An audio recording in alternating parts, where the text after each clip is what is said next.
अस्सलामु अलैकुम वरहमतुल्लाहि वबरकातुहू। भाई सलाम का जवाब देना वाजिब है हजरत। हर इब्तिदा से पहले हर इंतहा के बाद ज़ाते नबी बुलंद है ज़ाते खुदा के बाद। और दुनिया में एहतराम के काबिल हैं जितने लोग, मैं सबको मानता हूँ मगर मुस्तफ़ा के बाद। दुनिया में एहतराम के काबिल हैं जितने लोग, मैं सबको मानता हूँ मगर मुस्तफ़ा के बाद। और कत्ले हुसैन असल में मर्गे यजीद है। कत्ले हुसैन असल में मर्गे यजीद है। इस्लाम जिंदा होता है हर करबला के बाद। इस्लाम जिंदा होता है हर करबला के बाद।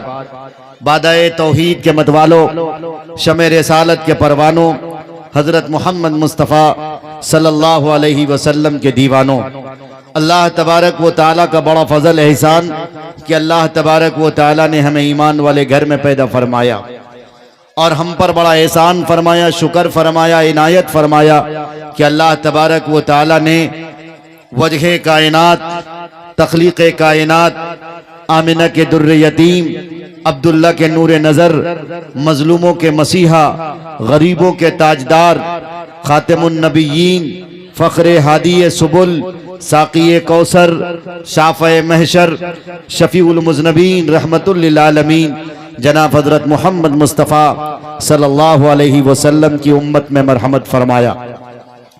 बुज़ुर्गों, ज़्यादातर जहाँ तक आप निगाह उठाइए औरतों का मजमा नज़र आता है, मर्द हजरात की बहुत कमी नज़र आ रही है।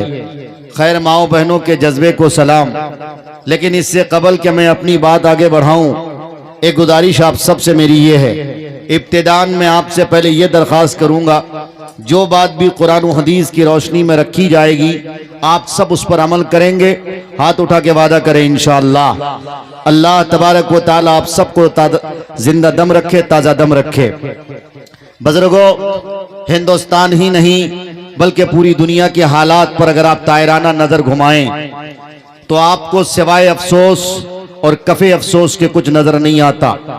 ऐसे मुश्किल हालात और ऐसे पुरखतर हालात में मुसलमानों का क्या रवैया होना चाहिए, मुसलमानों की जिंदगियां कैसी होनी चाहिए, मुसलमानों के तौर तरीक कैसे होने चाहिए, मुसलमानों का उठना बैठना कैसा होना चाहिए, औरतों की जिंदगियां कैसी होनी चाहिए, नौजवान छोकरे जो सिर्फ और सिर्फ उल्लड़बाजी में और पता नहीं दुनिया के तमाशा बने हुए हैं, उन्हें कैसी जिंदगी गुजारनी चाहिए। मैं आपके बीच सिर्फ और सिर्फ, चूंकि मुझे मालूम है जब आप डॉक्टर के पास जाते हो तो डॉक्टर से आप फरमाइश नहीं करते कि मुझे दवाई अच्छी नहीं लगती, एंटीबायोटिक दवाई नहीं अच्छी लगती, या मुझे इंजेक्शन अच्छा नहीं लगता लिहाजा मुझे रसगुल्ला दे दें। अगर आप जिस दिन ये फरमाइश करोगे तो मुझे लगता है कि डॉक्टर दवाई बाद में दें, सबसे पहले आपको रांची भेज दे, इसलिए कि डॉक्टर के पास फरमाइश नहीं रखी जाती है। डॉक्टर अपने हिसाब से दवाइयां तजवीज़ करता है और आपको वो दवाइयां खाना पड़ती हैं।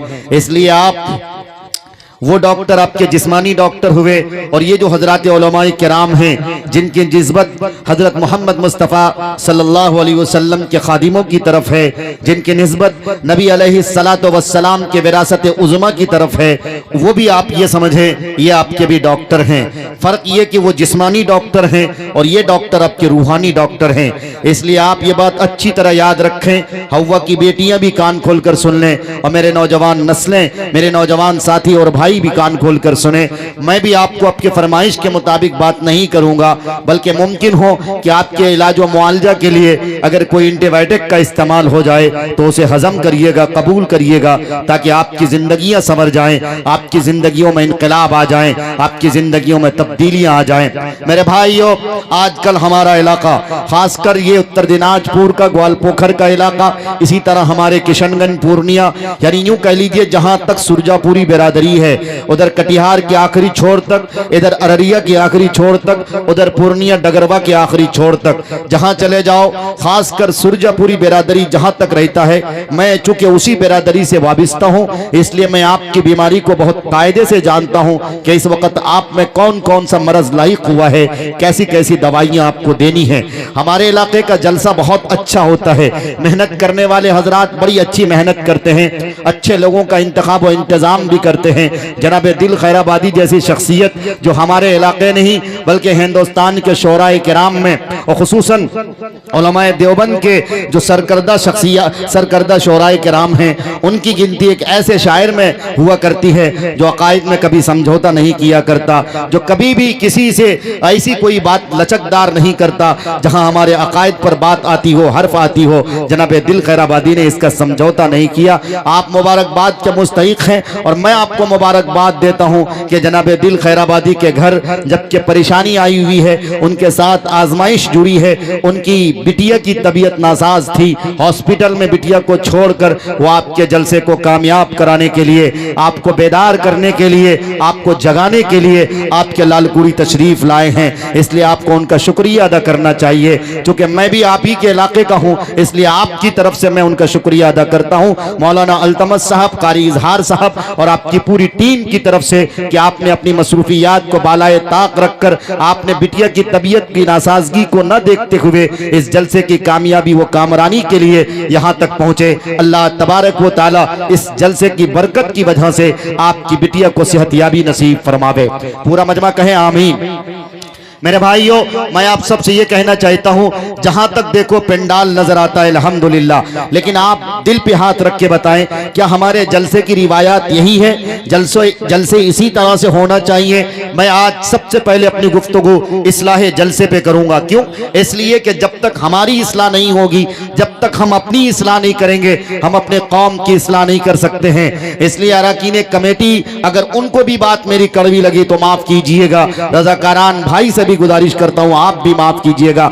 इतना बड़ा जलसा सजाए हो किस लिए? ईमान वाले भाइयों के लिए, ईमान को ताजा दम करने के लिए, अपनी जिंदगियों में इनकलाब पैदा करने के लिए, अपनी जिंदगियों की तस्वीर बदलने के लिए, अपनी जिंदगियों में एक ऐसा मोड़ लाने के लिए जिस मोड़ पे के सहाबाए किराम भी थे, लेकिन उन्होंने कौन सा लाए अमल इख्तियार किया था, उनके पास कौन सी तदबीर थी, किस फिक्र अंगेजी से उन्होंने काम लिया था कि अल्लाह तबारक व तआला ने मुख्तसर सी तादाद होने के बावजूद, मुख्तसर से लोग होने के बावजूद फतह नुसरत की तारीख उनके हिस्से में लिखी थी। आज पूरी दुनिया में मुसलमानों की गिनती अगर आप देखोगे तो मैं आपको गारंटी के साथ कहता हूं, चाचा आप अपनी जगह बैठ जाएं, मैं आपको गारंटी के साथ ये बात कह सकता हूं, मुसलमान आज सिर्फ और सिर्फ -0% की तादाद की बुनियाद पर एक नंबर पे नहीं पहुंची। लेकिन आप सर्वे रिपोर्ट 2029 की देख लेना, मुसलमान एक नंबर की आबादी कहलाएगी, यानी तादाद के एतबार से, फीसद के एतबार से हम नंबर 1 पे होंगे।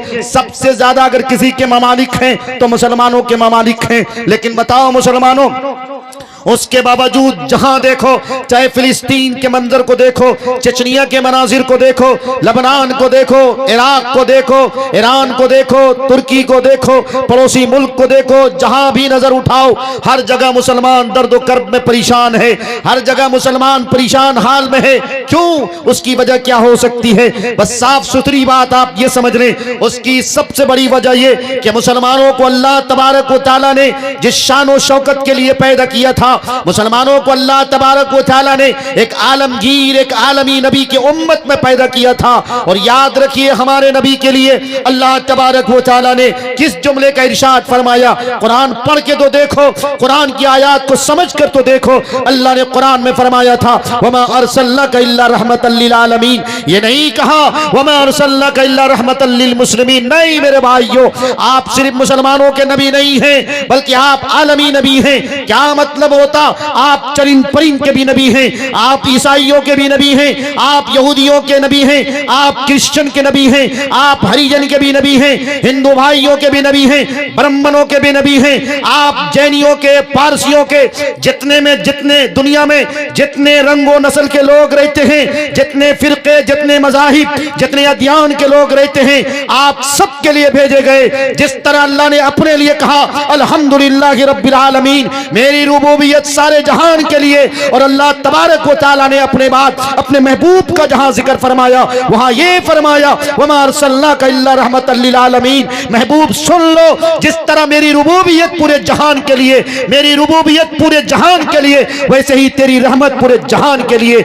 इसलिए आप अलैहिस्सलातु वस्सलाम मुसलमान ये न समझे कि मुसलमान ये न समझे कि मोहम्मदुर रसूलुल्लाह सल्लल्लाहु अलैहि वसल्लम सिर्फ आपके नबी हैं। नहीं, मुसलमानों के सिर्फ नबी नहीं हैं, हिंदू भाइयों के भी नबी हैं, जैनियों के भी नबी हैं, क्रिश्चियन के भी नबी हैं। अगर नहीं होते तो मुझे बताओ, एक बहुत बड़े हिस्ट्री के राइटर गॉडफ्री हैगनेस ने अपनी किताब आपोलॉजी फॉर मोहम्मद में ये बात क्यों लिखी? The social services and welfare works are regarded very important and highly valuable deeds in every period. Nowadays many organisations and centres are shattered. हजरत आदम अलैहिस्सलातु वस्सलाम से लेकर हजरत मोहम्मद मुस्तफा सल्लल्लाहु अलैहि वसल्लम तक मैंने जितने नबियों की तारीख पढ़ी, जितने नबियों की जीवनी पढ़ी, जितनी नबियों की हिस्ट्री पढ़ी, जितने नबियों की जिंदगियां पढ़ी, मुझे ऐसी शख्सियत, मुझे ऐसे नबी और मुझे ऐसा पाक पवित्र इंसान नहीं दिखा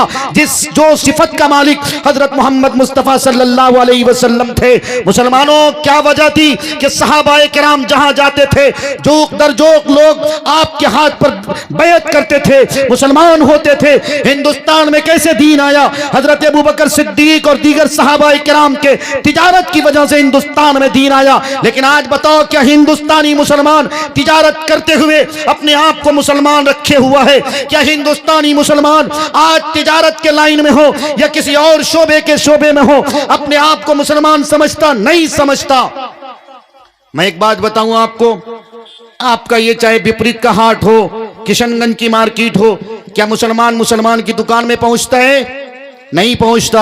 मुसलमान गैरों की दुकान में ज्यादा भीड़ लगाता है। मैं आपको भड़काने नहीं आया, मैं आपको एक बात ये बताने आया हूं, मुसलमान की दुकान पे नहीं पहुंच रहा। क्यों?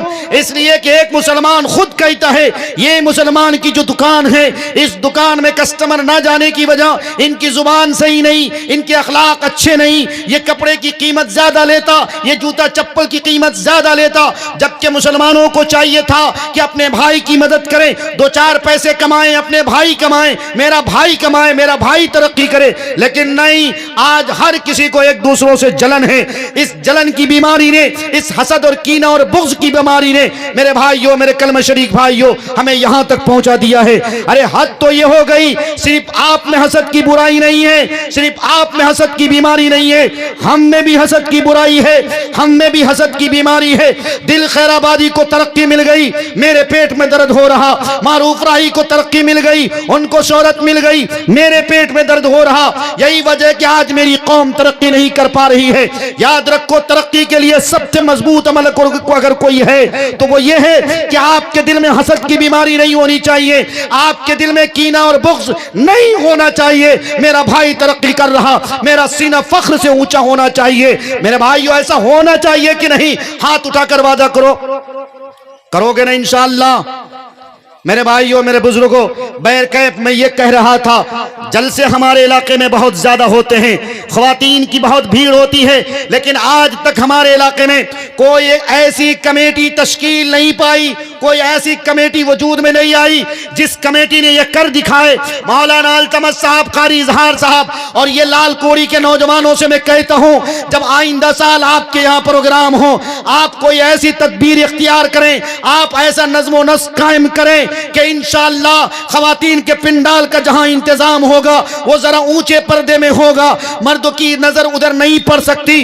दूसरी बात, ये जो जलसा होता है और जहां भी जलसा होता वहां मेला ठेला लगता है, खिलौने की दुकानें आती हैं, कपड़े की दुकानें आती हैं, ये जेवरात की दुकानें आती हैं, झुमके की दुकानें आती हैं। बताओ आप, कारी सिद्दीक साहब नव्वरल्लाहु मरक़दहू, आरिफ बिल्लाह शख्सियत, अल्लाह वाली शख्सियत, बहुत पहले हजरत मौलाना अली मियां रहमतुल्लाह अलैह ने जब तकिया कलां जो आपका गांव था वहां आपको बुलाए थे, वहां आपने सिर्फ 2-3 दुकानें देखी थी, तो पता है आरिफ बिल्लाह हजरत कारी सिद्दीक साहब नव्वरल्लाहु मरक़दहू ने मौलाना अली मियां रहमतुल्लाह अलैह से डरते हुए, झिझक महसूस करते हुए सिर्फ एक बात कही थी, मुफक्किर इस्लाम, आपको तो अल्लाह ने मुफक्किर इस्लाम बनाया है, लेकिन मुझे एक बात ये नहीं समझ आ रही, ये जलसे जहां भी होते हैं वहां चंद दुकानें क्यों लग जाती हैं? जलसे में दुकानों की क्या जरूरत है? पता है आपको, हजरत अली मियां रहमतुल्लाह अलैह ने हजरत कारी सिद्दीक साहब नव्वरल्लाहु मरकदहू की तरफ देखा और देखने के बाद अंगुष्ठे बदंदा हो गए, क्योंकि आप अल्लाह वाले थे, मारिफत आपके पास थी और उलूम नबविया का सिक्का आपके पास था। दोनों शख्सियतें अपनी जगह पे जुदा गाना थी। एक को अल्लाह तबारक व तआला ने मारिफत दी थी और दूसरी शख्सियत को अल्लाह तबारक व तआला ने उलूम नबविया का जेवर दिया था। मेरे भाइयों, कारी सिद्दीक साहब नव्वरल्लाहु मरकदहू ने उसी वक्त एक बात कही थी और आज लगता है आपकी बात सदाकत नजर आ रही है, सच्ची नजर आ रही है।